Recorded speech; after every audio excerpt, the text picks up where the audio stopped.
ఒక భయంకరమైన రాక్షసుడు ఉండేవాడు. వాడు బ్రహ్మదేవుడి గురించి ఘోరమైన తపస్సు చేసి అభేద్యమైన 1000 కవచాలు వరంగా పొందాడు. అప్పటి నుంచి వాడికి సహస్ర కవచుడు అనే పేరు కూడా వచ్చింది.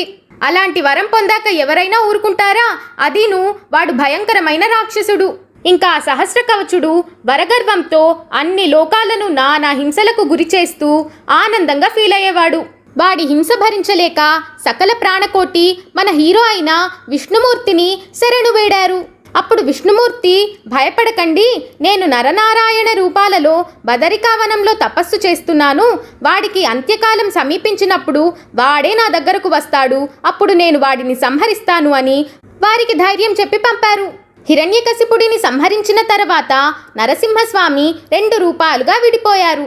నరరూపం నరుడిగాను, సింహరూపం నారాయణుడిగాను ధర్మునికి కుమారులుగా జన్మించారు.